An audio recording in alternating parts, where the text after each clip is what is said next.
नमस्कार, मैं हूँ शिवानी और हम देख रहे हैं एथिक्स में आज डे 27 वाला क्वेश्चन हम डिस्कस करने वाले हैं। तो क्वेश्चन स्टार्ट करने से पहले मेरी आपसे एक रिक्वेस्ट है, प्लीज़ टेलीग्राम चैनल ज्वाइन करें। जो न्यू लोग हैं उनके लिए मैं एथिक्स की प्लेलिस्ट बना दूंगी। जो हमारा 70 डेज़ का चैलेंज था उसमें सारे क्वेश्चंस मैंने लिख के डिस्कस किए हैं अच्छे से, और जो बच गए हैं अभी डे 31 तक रह गए थे, तो आज डे 27 वाला क्वेश्चन हम डिस्कस करने वाले हैं। तो 4 ही क्वेश्चंस बच जाते हैं। ये सीरीज़ कंप्लीट हो जाती है उसके बाद मैं उसकी प्लेलिस्ट बना दूंगी ताकि आपके लिए आसान हो रिवीजन करने के लिए, ठीक है।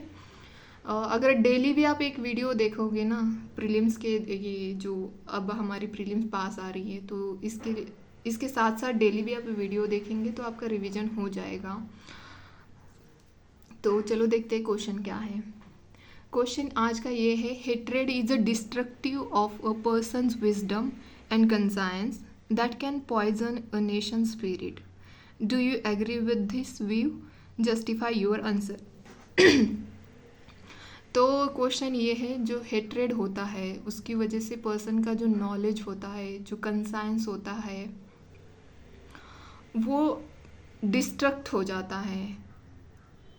तो उसकी वजह से क्या होता है कि नेशन की जो ग्रोथ होती है, जो करने की डेवलपमेंट करने की जो स्पिरिट होती है, वो जहरीली बन जाती है। मतलब अगर एग्जैक्ट मीनिंग लिया तो क्या आप भी आपका व्यू यही है? क्या एग्री करते हैं आप इस चीज़ से?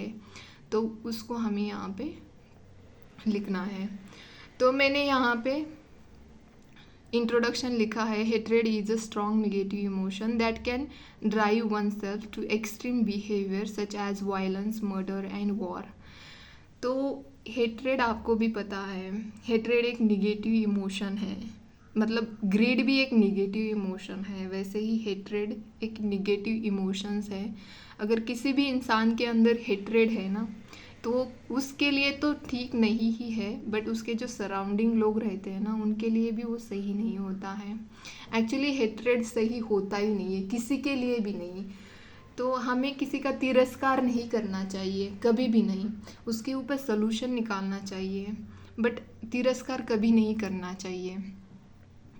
तो मोस्टली तो आजकल के लोगों का पता नहीं है, बट हाँ, एक कंपटीशन होती है, हेल्दी कंपटीशन हो तो वो सही बात होती है। लेकिन अगर वो अनहेल्दी होना, तो फिर वो खुद ही सफ़र करने लग जाते हैं। काफ़ी लोगों को मैंने देखा है, जब वो कॉम्पिटिटिव हो जाते हैं ना, हेल्दी तो ठीक है बट अनहेल्दी हो जाते हैं ना वो, तो बिल्कुल वो सही नहीं हो जाती है। और उसका रिज़ल्ट जैसा आपने सोचा था वैसे ही उसका रिज़ल्ट आ जाएगा।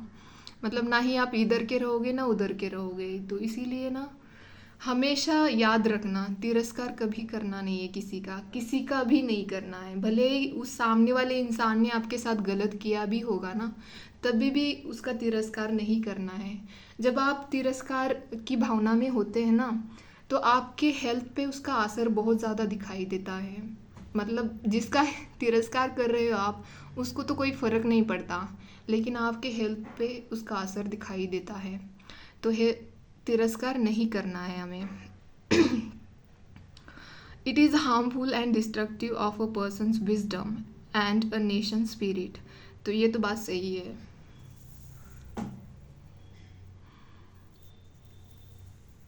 ये थोड़ा सा मुझे लग रहा है कि अभी दिख रहा है पूरा।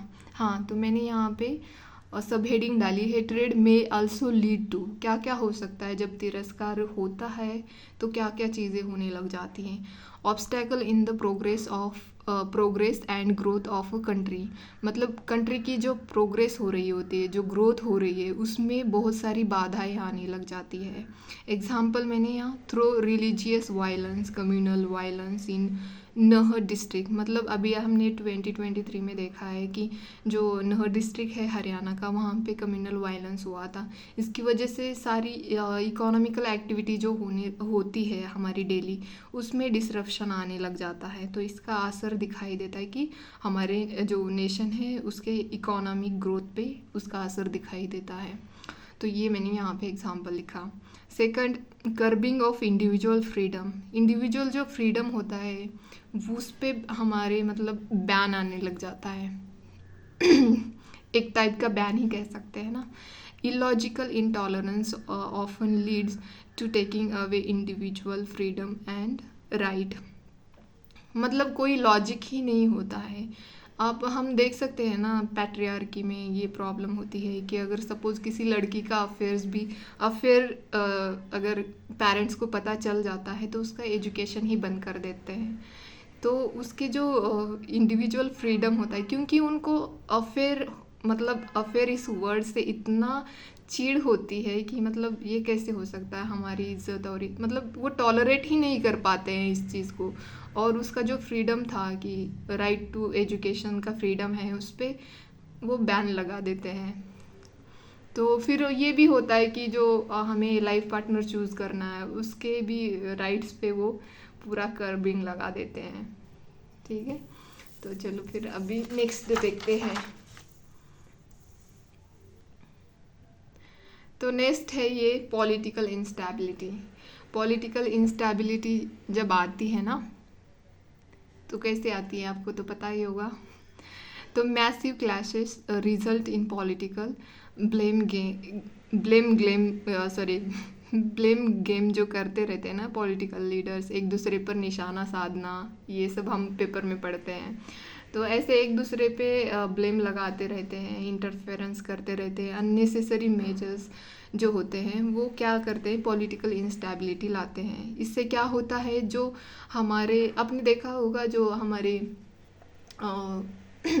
सेशंस होते हैं पार्लियामेंट के, उसमें ये वो एक दूसरे के ऊपर इतने ब्लेम लगाते रहते हैं। तो इससे जो एक्ट्स बनने वाले थे या एक्ट्स मतलब बिल जो होते हैं उसको डिस्कशन करना होता है तो वो बिल्कुल ही रह जाता है। ऐसे ही उनकी वो पूरा सीज़न चला जाता है पार्लियामेंट का, बट उनका वो डिस्कशन नहीं हो पाता है। फिर जल्दी जल्दी में फिर वो उसके ऊपर डिस्कशन कर देते हैं और उसको एक्ट बना देते हैं।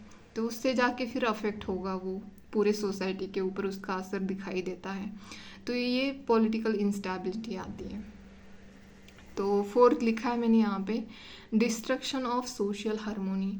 जब कम्युनल वायलेंस होने लगते हैं ना, तो इससे जो सोसाइटी की हारमोनी होती है वो बिल्कुल ख़राब होने लग जाती है, बिल्कुल शांतता रहती नहीं है।